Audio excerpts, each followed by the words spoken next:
Hi friends, welcome to BBN study and research centre. एणिकी सरकारी कर्मचारी माने सीधा सड़क कोर्ट जाई पारिबे नहीं। तापरे जो माने अवसर प्राप्त हो जाइछन्ति कर्मचारी सरकारी कर्मचारी से माने मध्ये कोर्ट जाई पारिबे नहीं।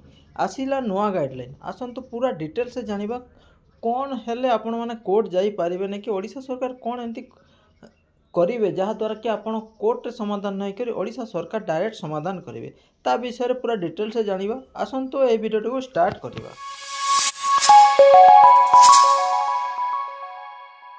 देखंतु एणिकी सरकारी कर्मचारी माने सीधा सड़क जाई पारिबेनी के अदालत जाई पारिबे ना यार पई नुआ गाइडलाइन ओडिशा सरकार आनी छंती। देखंतु डिटेल्स देछि एणिकी राज्यर उभय सरकारी कर्मचारी एवं अवसरप्राप्त कर्मचारी निजर आपत्ति अभियोग समाधान पर सीधा सड़क कोर्ट जाई पारिबे नहीं।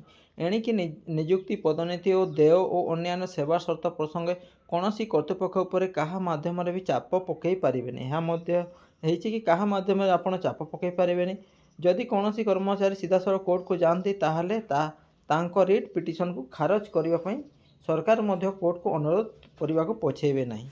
यह मध्य अच्छे यही नियम रे कर्मचारी जदि तांको सरकारी स्वार्थ आगक नेबा उच्च कर्तृपक्ष उपर जेकोसी माध्यम चाप पकड़ा तांको ओडिशा सरकार कर्मचारी आचरण विधि नियम 1959-23 उल्लंघन भाव विवेचना करा जिवो। आज राज्य सरकार निजर समस्त सरकारी एवं अवसरप्राप्त कर्मचारी में एभली 16 दफा गाइडलाइन जारी करछन्ती। तो एणे कि आपण कहा माध्यम रे चाप पकई पारिबे नै निज कर्तृपक्ष को कहा अन्य उपाय रे मध्य किछि करि पारिबे नै।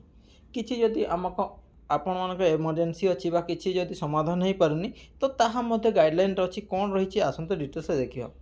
साधारण प्रशासन विभाग और साधारण अभियोग विभाग पक्ष जारी अधिसूचना अनुसार जनशुणानी पोर्टाल उन्नतीकरण और सरकारी कर्मचारी अवसर प्राप्त सरकारी कर्मचारी अभियोग समाधान पर आनुष्ठानिक प्लाटफर्म प्रदान निमंते राज्य सरकार एभरी गाइडलाइन जारी करछन्ती। तो कौन गाइडलाइन जारी करछन्ती? जनशुणानी पोर्टाल रे ही आपनको समाधान हेबो। एबे डायरेक्ट कोर्ट जीवा को दरकार नै।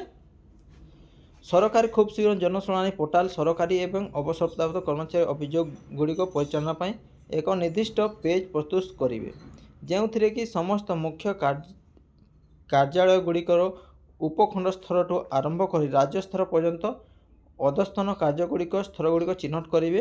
राज्य सरकार समस्त कर्मचारी सेवा करथिबा और अवसरप्राप्त कर्मचारी जनशुणानी पोर्टाल निजर अभियोग दाखल करेंगे। एवं निजर अभियोग जनशुणानी पोर्टाल रे आपण माने दाखल करेंगे, अन्यटी दाखल करेंगे नहीं बा डायरेक्ट कोर्ट जाई पारिबे नहीं। अभियोग दाखल करने पूर्व समस्त कर्मचारी थरे पंजीकरण करने आवश्यक। जितेबाला आप अभियोग दाखल करेंगे हेले ता पूर्व थरे पंजीकृत कराई नेबे बा पंजीकरण करने बाध्यतामूलक। अभियोग दाखल करिया परे ताहा निकट उपस्थित रिपोर्टिंग अधिकारी पाख पठाजिवो। जदि आपण अभियोग कले तो आपण प्रथम रिपोर्टिंग ऑफिसर को पठाजिवो जे सर्वाधिक 30 दिन मध्य नियम अनुसार तार समाधान करेंगे। 30 दिन मध्य ताहार नियम अनुसार समाधान करेंगे।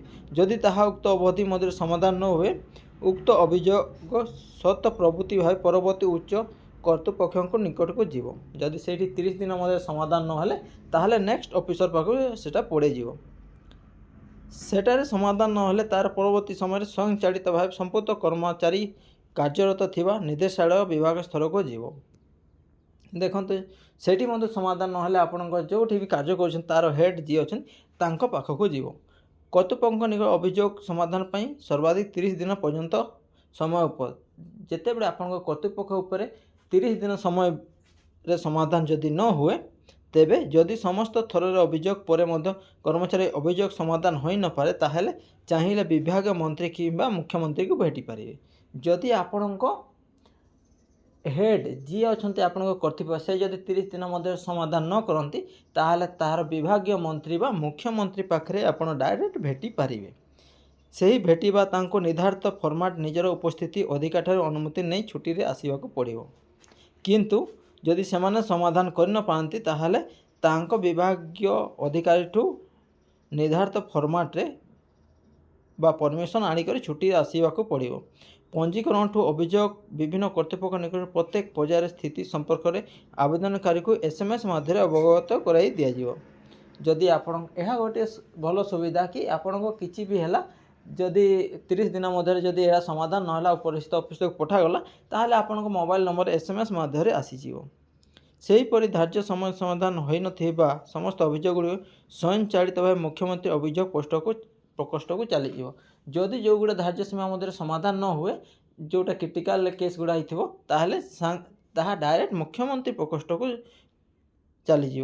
तेबे यह सहित विभाग मुख्य को अभियोग समाधान न होवा यथार्थ कारण दर्शाइबा पड़िबो।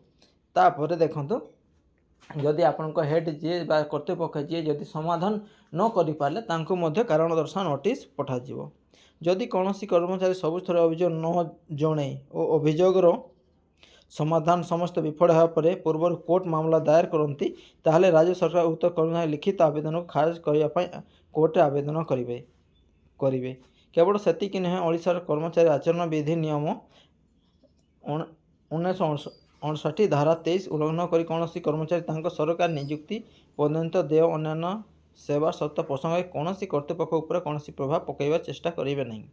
यह देखो सख्त गाइडलाइन आसी जाइए। समस्त सेवा कर्मचारी माने यही नियम लागू हेबो बोली विभाग पक्ष विज्ञप्ति जारी उल्लेख रही। देखंतु यह गोटे भल जो मैंने कोर्ट रे जाकर आपण मैंने पैसा खर्चा करुले और केस लड़ुले किंतु एबे डायरेक्ट आपण मुख्यमंत्री अभियोग प्रकोष्ठ रे शुणिबे। एथिपाई गोटे भल खबर कि डायरेक्ट मुख्यमंत्री कान को यह जीव जदि समाधान कर न पारे नचेत आपण मुख्यमंत्री जहाँ करेंगे ताहा ही शेष हो। कहीं जदि मुख्यमंत्री न करि पारले ताहा जदि आपण मुख्यमंत्री जदि जिते परमिशन देवे आप कोर्ट रे लड़तु ताहले आपण कोर्ट रे लड़ी पारे। जदि परमिशन न देले ताहले आपण निज स्तर रे ही समाधान हो। यही इनफॉरमेशन केमिति लागला निश्चित कमेंट माध्यम जणावे एवं भल लगी चैनल सब्सक्राइब करने सहित सांग सहित शेयर करेंगे। Thank you, thanks for watching.